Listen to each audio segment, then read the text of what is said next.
Hola, mi nombre es Martín, trabajo en el GIEDI, el Grupo de Investigación de Enseñanza de la Ingeniería, que pertenece a la Universidad Tecnológica Nacional, Facultad Regional Santa Fe. Mi nombre es Javier, también soy becario dentro del grupo y en el siguiente video vamos a ver una introducción a la plataforma Arduino. Vamos a los títulos y empezamos.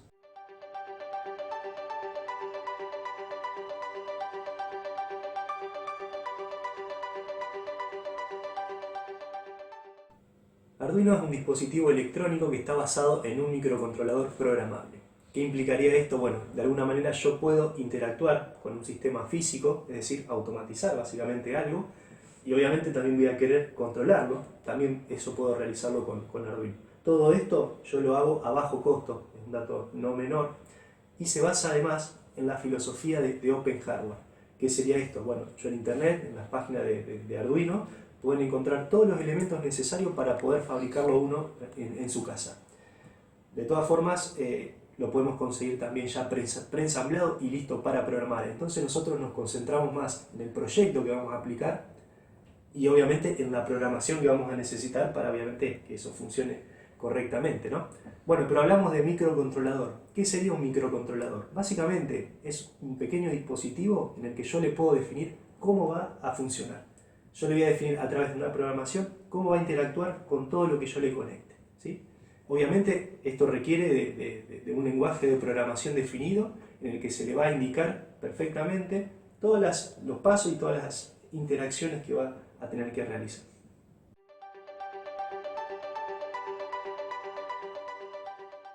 Como pueden observar, en esta zona tenemos la zona donde se aloja el microcontrolador. Este es un puerto de alimentación de 5 volt y de conexión en el cual se carga el programa al Arduino. Otro puerto de alimentación externo en el cual se puede usar un adaptador, un jack de 3,5 milímetros. Aquí tenemos la zona de entradas analógicas, ¿sí? Aquí generalmente se conectan sensores o entradas variables en función del tiempo. Las entradas y salidas digitales, obviamente fíjense que están referenciados los números para poder referenciarlo en el programa. Y por último tenemos una zona en la que tenemos tierra, que lo necesitamos para el conexionado eléctrico en nuestros circuitos, y fuentes de 5 y 3,3 voltios.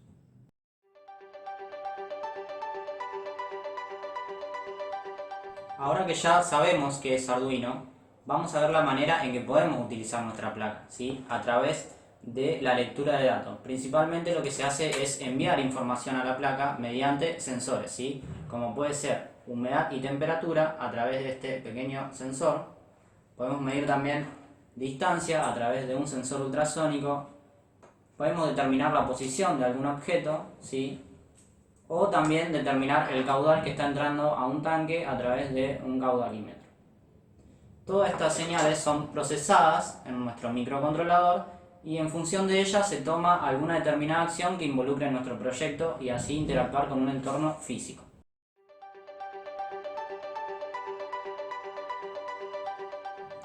Aquí podemos ver un sensor de temperatura y humedad, el cual consta de 4 pines, uno para la alimentación, otro para la tierra y uno para datos.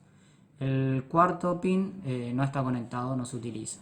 Todo dispositivo o sensor electrónico para nuestro Arduino posee un marcado con las especificaciones técnicas y que podemos informarnos más en los datasheets que podemos encontrar. Aquí podemos ver un sensor ultrasónico donde posee 4 pines, uno para la alimentación, otro para la tierra, uno que envía y otro que recibe. Podemos ver que cada uno de los pines tiene su correspondiente referencia y el modelo del sensor. Aquí podemos ver el sensor de caudal, donde posee 3 cables para su conexionado, 2 de alimentación y 1 de envío de datos. Cada sensor que utilicemos va a poseer un marcado con las diferentes especificaciones técnicas y los límites que podemos llegar a medir. Aquí podemos ver el sensor PIR, o también llamado de detección de movimiento, donde su conexión es muy simple también a través de 3 pines. Podemos alimentarlo y tomar los datos que esté midiendo.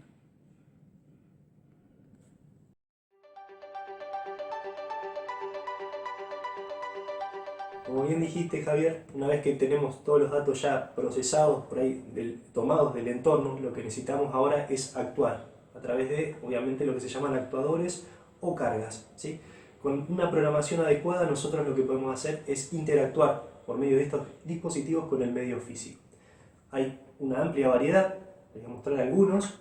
Tenemos los relés, muy utilizados, es decir que estos dispositivos se emplean para comandar con baja potencia circuitos o componentes de alta potencia, es decir, en momentos en el que Arduino se quedaría limitado porque no le daría de alguna forma la corriente para poder, la corriente o la potencia para poder comandar, ¿no es cierto?, algún componente que tengamos en nuestro proyecto. Entonces se lo utiliza como elemento, como dispositivo intermediario para poder nosotros llegar a esa carga e interactuar con ella. Otro grupo grande en el que se utiliza como actuador Arduino es para el comando de motores. De motores hay varios tipos en el que podemos encontrarnos en la actualidad. Los motores convencionales de continua, motores de continua, en el que podemos básicamente controlar su velocidad de rotación y obviamente acá iría accionado algún dispositivo, algún engranaje, algún mecanismo en el que comandamos con este motor. Los motores paso a paso, que a diferencia del anterior nosotros podemos precisar cuántas vueltas queremos que gire, que dé el eje de este motor. Después tenemos los servomotores, que generalmente, a diferencia de los anteriores, no dan más de una vuelta, es decir, que giran 360 grados, y nosotros podemos precisar con exactitud qué ángulo queremos que quede este eje, es decir, 90 grados, 50 grados, 52,3, podemos llegar hasta esa fineza. Esto básicamente lo usa mucho lo que es la robótica, también los motores paso a paso, pero este motor está muy difundido en lo que es la robótica.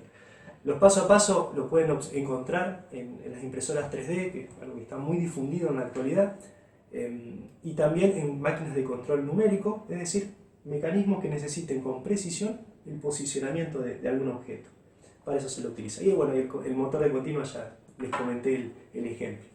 Como pueden ver, todo lo que tenemos acá es solo un reducido grupo de lo que se puede aplicar con Arduino, ¿no? Pero es como para darles a ustedes un pantallazo general, como para que tengan una noción, una idea, pero basta con que entren a internet, investiguen un poco y van a encontrar que hay muchísimas más aplicaciones, muchísimos más sensores, muchísimas más cargas con las que interactuar.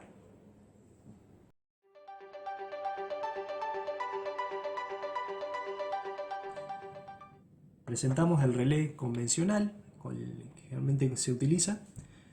Tenemos aquí los pines de conexión de señal de 5 volt, tierra, y la señal de alimentación, que es la que le da la orden de accionamiento, prendido y apagado. Y en esta zona conectamos la carga, que es la que queremos accionar, con la baja potencia que tengamos en el Arduino. También tenemos los relés de estado sólido, ¿sí? Que fíjense que es bastante diferente en su construcción física, pero el funcionamiento es similar. Fíjense.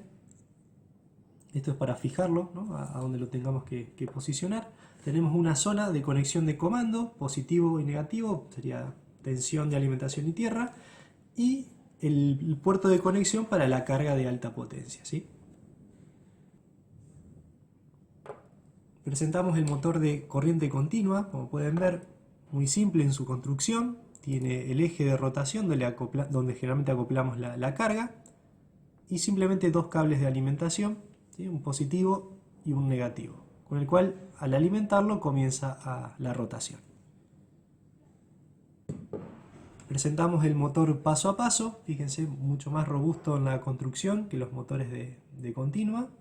Presenta un eje de rotación al cual acoplamos la carga, sus cables de conexionado particulares para cada uno de los bobinados que presenta este motor particular, y la construcción bastante robusta, núcleo magnético y demás, que permiten que funcione como se ha descrito. Presentamos el servomotor. Fíjense, tenemos simplemente 3 conexiones que realizar: 5 volt, tierra y datos, ¿sí?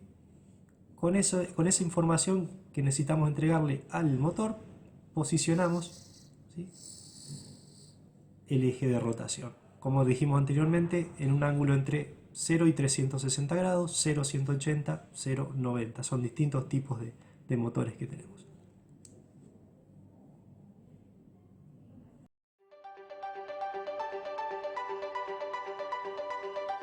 Una vez que tenemos en claro para qué podemos llegar a utilizar Arduino, cabe preguntarnos qué ventajas y desventajas tenemos mediante la aplicación de Arduino. Como ventaja, la primera es que podemos automatizar, podemos controlar el sistema físico que nos rodea a bajo costo. Esa es una de las principales ventajas que tiene. También nos permite de alguna forma realizar un prototipado rápido, que sería esto, bueno, rápidamente con pocos elementos nosotros podemos ya ir armando, ir probando un automatismo para ir viendo obviamente cómo funciona y eventualmente hacer los cambios que correspondan, ¿no? Pero todo a bajo costo y rápidamente. Toda la programación que tenemos que hacerle al Arduino la podemos hacer en multiplataforma, es decir, que podemos utilizar sistemas operativos como Windows, Linux, Mac, es decir, que podemos utilizar prácticamente cualquier sistema operativo que esté de los más difundidos hoy en día para realizar la programación, ¿no es cierto? También Arduino tiene una ventaja muy interesante que se puede ampliar mediante hardware y software. ¿Qué sería ampliar por hardware? Apoyándose en la filosofía, obviamente, de Open Hardware, nosotros podemos armar nuestra placa con los condimentos que nosotros querramos o necesitemos, mejor dicho, para nuestro automatismo, ¿sí? Entonces podemos armar prácticamente nuestra placa modificada para satisfacer nuestras necesidades en nuestro proyecto. También podemos hacer uso de lo que se llaman los shields, que ya lo vamos a ver oportunamente, y lo que sería software ampliable sería básicamente que me permite conectar al Arduino a la PC por diferentes lenguajes de programación, ya sea Java, Python, C++ u otros más que están en la red y que son fáciles de identificar por búsqueda en Google o demás.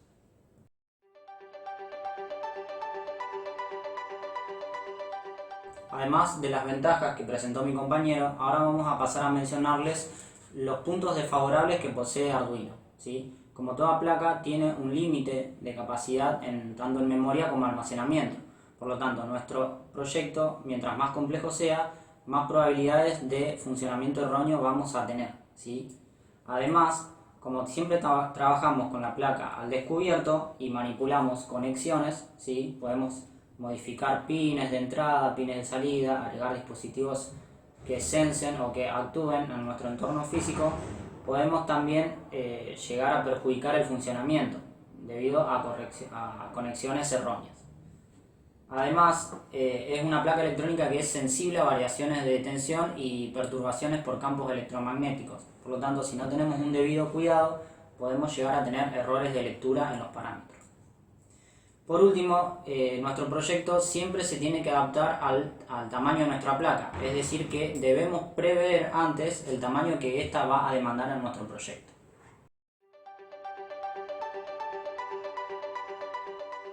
Anteriormente habíamos descrito las partes componentes de un Arduino Uno. No es el único Arduino que tenemos en la actualidad, pero sí, generalmente usamos un Arduino Uno para iniciarnos en lo que es Arduino, ¿no? En lo que es la programación.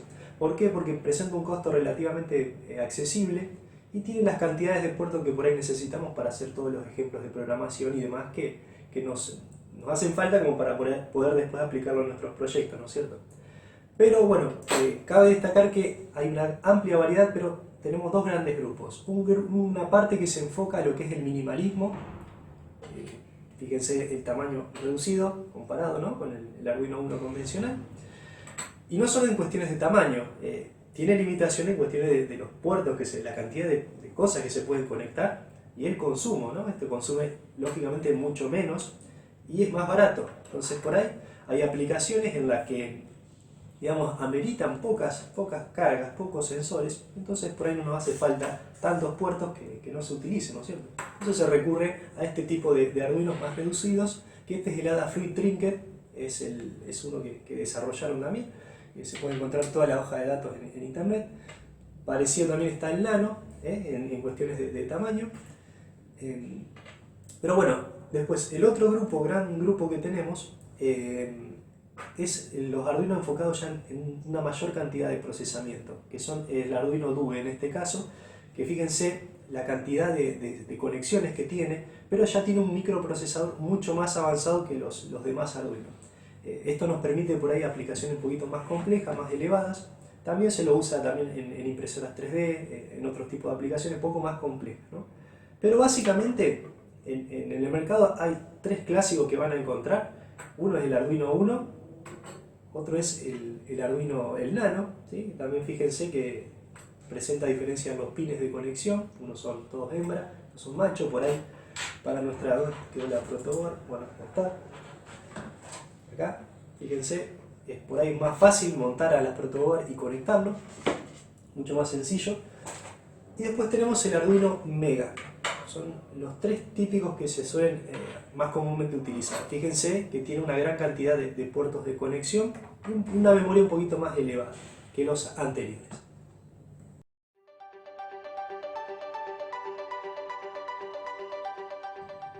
Se puede observar el Arduino minimalista basado en un microcontrolador Atini84, Adafruit también llamado, Trinket.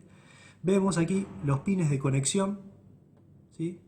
Similar, de formato similar al Arduino Uno, el puerto de conexión USB por el cual se le transmiten los datos. Aquí tenemos por ahí salidas de 5 volt también que podemos llegar a necesitar en nuestro circuito, tierra también si lo necesitamos, y demás, el botón de reset y demás cuestiones.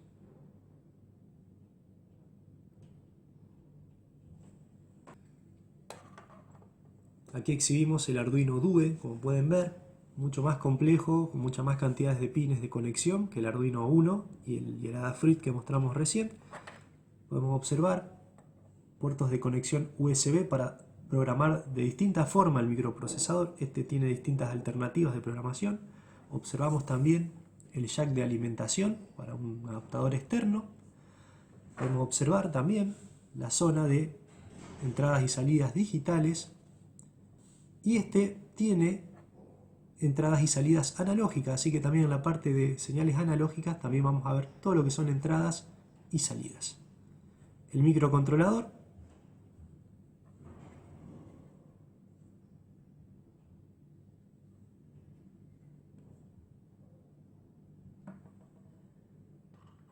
como podemos ver aquí tenemos el Arduino Nano, uno de los más también utilizados además de Arduino Uno. Fíjense que los pines de conexión son machos en este caso. Ya pueden ver que esto va en lo que se llama un socket o las protoboard son mucho más aptos para este tipo de conexión. Nos ahorramos un montón de cables. El puerto de conexión USB a la PC. El microcontrolador se encuentra ahí en el centro. Y después tenemos identificados entradas y salidas y tierra, fuente de 5 volt y demás que podamos llegar a necesitar en nuestro circuito. Exhibimos el Arduino Mega. Como pueden observar es muy similar en su construcción física al Arduino Due. Varían, digamos, obviamente en la capacidad de proceso y el costo, ¿sí? Tenemos también la entrada USB por el cual cargamos la programación y lo alimentamos con 5 volt, el jack de alimentación, el microcontrolador, lo que serían todas las posibilidades de salidas y entradas digitales que tenemos y las entradas analógicas. En esta zona también tenemos, como tenemos en todos los Arduino, una zona de conexión a tierra y fuentes de 5 y 3,3 volt que vamos a necesitar para el conexionado de nuestros circuitos y distintos componentes al Arduino.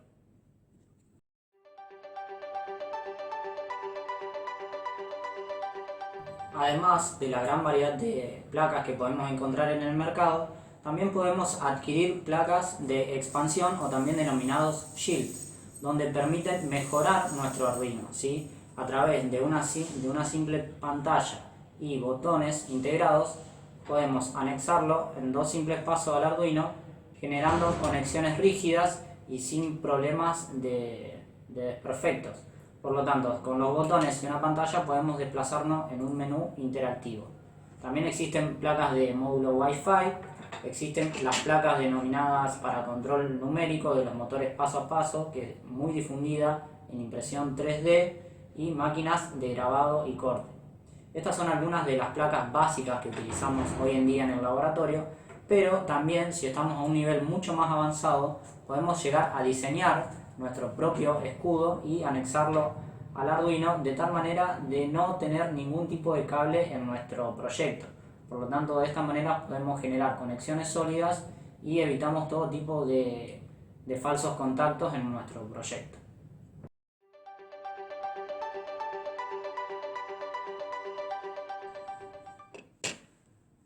Aquí podemos ver la placa de expansión que cuenta con una pantalla y una botonera, donde podemos llegar a visualizar los datos que estemos midiendo y desplazarnos a través de un menú interactivo con los diferentes botones que pueden ser programados a través de los pines que posee la placa, ¿sí? Estos pines están dispuestos de tal manera que puedan ser incrustados en el Arduino.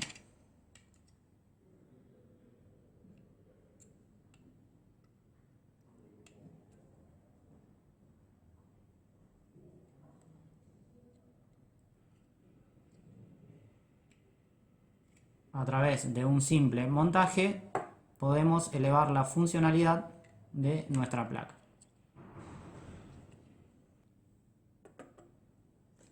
Lo que podemos ver aquí es el shield correspondiente al comando preciso de los motores paso a paso, finales de carrera y demás actuadores que pueden ser usados en nuestra impresora 3D o máquina de corte y grabado.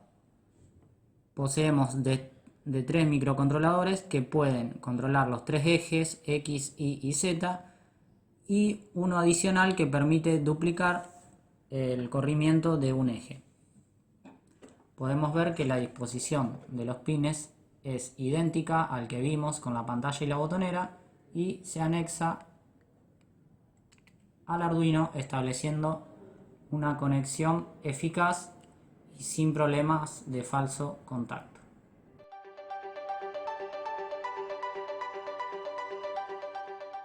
En esta instancia vamos a hacer una breve introducción de conceptos básicos de electrónica que vamos a necesitar para la realización de nuestros circuitos eléctricos. Inicialmente tenemos que definir 3 grandes conceptos, lo que es resistencia, lo que es tensión y lo que es corriente. La resistencia es una propiedad de los materiales a oponerse a la circulación de cargas eléctricas. Su unidad es el ohm.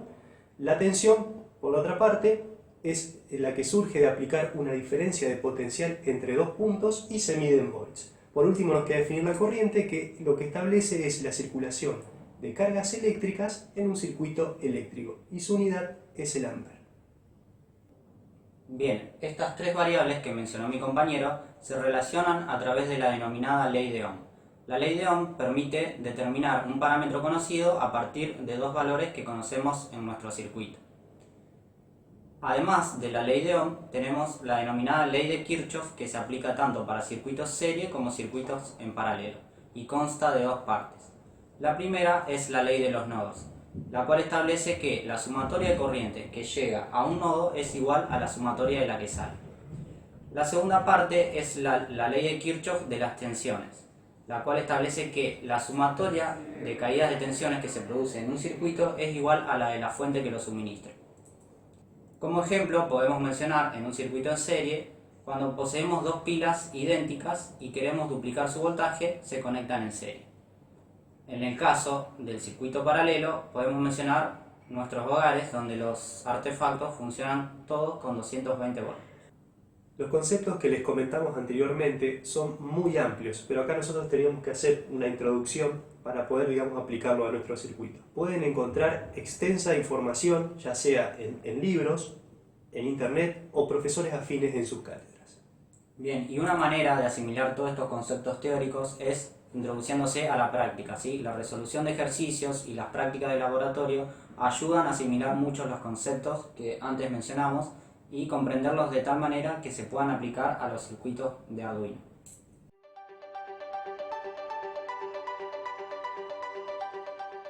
Definidos ya los conceptos básicos de electrónica, ahora lo que vamos a hacer es una introducción a los tipos de señales que maneja Arduino. Dentro de los tipos de señales que tenemos 2 grandes grupos, las señales digitales y las señales analógicas. Este tipo de señales puede ser tanto de entrada como de salida. ¿Qué sería una señal de entrada? Es una señal que del medio físico ingresa hacia nuestro Arduino, ¿sí? Y una salida es desde el Arduino sale al medio físico. Como señal digital, el concepto que podemos nombrar es que admite dos estados posibles, es decir, un estado encendido y un estado apagado, un estado verdadero, un estado falso, un estado on, un estado off. Esas son por ahí las nomenclaturas que se suelen utilizar para este tipo de señal. Puede ser, como bien les dije, tanto entradas como salidas. Una entrada digital se simula, se define como mediante un pulsador, ¿sí? Que básicamente cuando presionamos inyecta una señal al Arduino, ¿sí? Devolviendo un estado encendido, y cuando soltamos devuelve un estado apagado o off. ¿Sí? Después, como salida digital, lo que podemos nombrar son los relés, que básicamente admite dos estados posibles. Un relé solo se puede encender o apagar, al igual que un LED, se puede prender y apagar. Si bien mi compañero le va a comentar que se puede variar la intensidad de un LED, del brillo, ¿no es cierto? Pero básicamente se prende y se apaga. Y después, bueno, en definitiva, cualquier carga que pueda admitir dos estados posibles, encendido y apagado. Por otra parte, tenemos las señales analógicas. Una señal analógica lo que hace es, entre dos estados posibles, variar dentro de ese rango, ¿sí? Como ejemplo, tenemos un caudalímetro, que es un ejemplo de entrada analógica, en el cual me está acusando continuamente la cantidad de litros que circulan por unidad de tiempo en una cañería. Esto necesita ser una variable de tipo analógica porque puede adquirir cualquier valor, obviamente dentro de un rango. Y lo que son salidas analógicas, Arduino por ahí las manejan algunos Arduinos muy específicos y tampoco tienen mucha aplicación por ahí práctica en nuestros proyectos. Sí, lo que son entradas analógicas y entradas y salidas digitales. ¿Y de qué manera podemos suplir este inconveniente de no poseer salidas analógicas? Bueno, dentro de nuestro Arduino existen pines que están indicados con la sigla PWM y permiten utilizar una técnica que simula salidas analógicas. Lo que se hace es variar el ancho del pulso de la señal y de esta manera obtener diferentes valores eficaces de tensión. ¿Para qué nos sirve esto? Por ejemplo, si queremos variar el brillo de un LED, si queremos variar la velocidad a la que funciona un motor de continua, o diferentes otras aplicaciones en las que no necesitamos solamente un estado alto y bajo, sino pasar por diferentes valores. Bueno, ¿de qué manera podemos visualizar estas señales y trabajarlas de manera gráfica? A través de este instrumento que tenemos acá, que es un osciloscopio.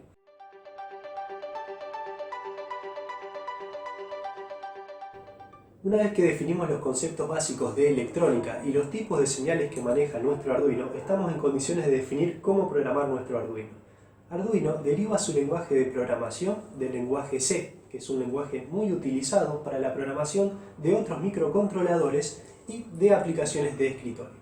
Como en todo lenguaje de programación, nosotros tenemos que respetar y seguir una estructura básica, para que en este caso nuestro microcontrolador realice todos los pasos o ejecuciones que nosotros necesitamos para la realización de nuestro proyecto. Una programación puede verse como una receta de cocina, ¿sí? En la que podemos determinar una serie de ingredientes o elementos y pasos secuenciales para la concreción, obviamente, exitosa de nuestro proyecto. En un programa de Arduino podemos identificar tres elementos: las variables, las estructuras de control y funciones propias de Arduino. Lo que podemos citar como variables, como su nombre lo dice, es un dato que varía en función del tiempo. Entonces ya podemos hacernos la idea que un valor que un sensor esté colectando del medio físico va a tener que ser almacenado en una variable para poder ser utilizado en nuestro programa. Entonces podemos definir que una variable es como un recipiente en el cual nosotros guardamos información. Obviamente, cuando tenemos varios recipientes, tenemos que de alguna forma identificarlos, para lo cual nosotros le vamos a tener que dar un nombre, ¿sí? Como variables podemos almacenar datos o información que son números o texto. Es generalmente la mayoría de información que necesitamos almacenar en nuestro proyecto. Como datos numéricos tenemos distintos tipos también que pueden ser necesarios, como son los datos numéricos enteros o los flotantes, que son directamente números decimales, muy útil para cuando queremos almacenar valores justamente de algún sensor, ¿sí? En que necesitamos precisión en el resultado de la variable. Las estructuras de control, por su parte, de alguna forma me dan una cierta inteligencia al programa, es decir, le dan la capacidad de que éste tome decisiones ante algún evento, ¿sí? Es más, también puedo definir que el programa realice una determinada serie de acciones con una programación o una estructura de control adecuada. Dentro de las más típicas y las que vamos a utilizar se encuentran las estructuras if-else, switch case, while y for. Entre sí obviamente hay diferencias y hay conveniencias de aplicación que la vamos a ver oportunamente. Por último, tenemos funciones propias que son de Arduino, es decir, cuando nosotros queremos comandar alguno de sus pines, vamos a tener que utilizar una función propia y dedicada para obviamente que el microcontrolador interprete la ejecución que estamos nosotros definiendo. Bueno, ¿y de qué manera podemos ejemplificar todos estos contenidos teóricos de programación para llevarlos a un proyecto a la realidad? ¿Sí? Bueno, básicamente podemos citar el ejemplo donde queremos censar constantemente el nivel de un tanque y accionar una alarma cuando llegue a ese valor determinado, ¿sí? Por lo tanto vamos a tener dos variables en concreto: el nivel del líquido que adquiere dentro del recipiente y el estado en que se encuentra la alarma, si es apagada o encendida. Por lo tanto, entramos a una estructura condicional donde se están todo el tiempo comparando los valores de nivel en función de uno ya definido, que es el máximo, y una vez que adquiere ese valor, la alarma va a pasar a un estado alto y se va a accionar, ¿sí? Eso sería una estructura repetitiva que se accionaría dentro de nuestro microcontrolador. Y todos estos conceptos básicos de programación junto a la otra teoría desarrollada en este video, vamos a poder verlos aplicados a proyectos concretos que estamos desarrollando dentro del GIEDI y son específicamente para la enseñanza de la ingeniería.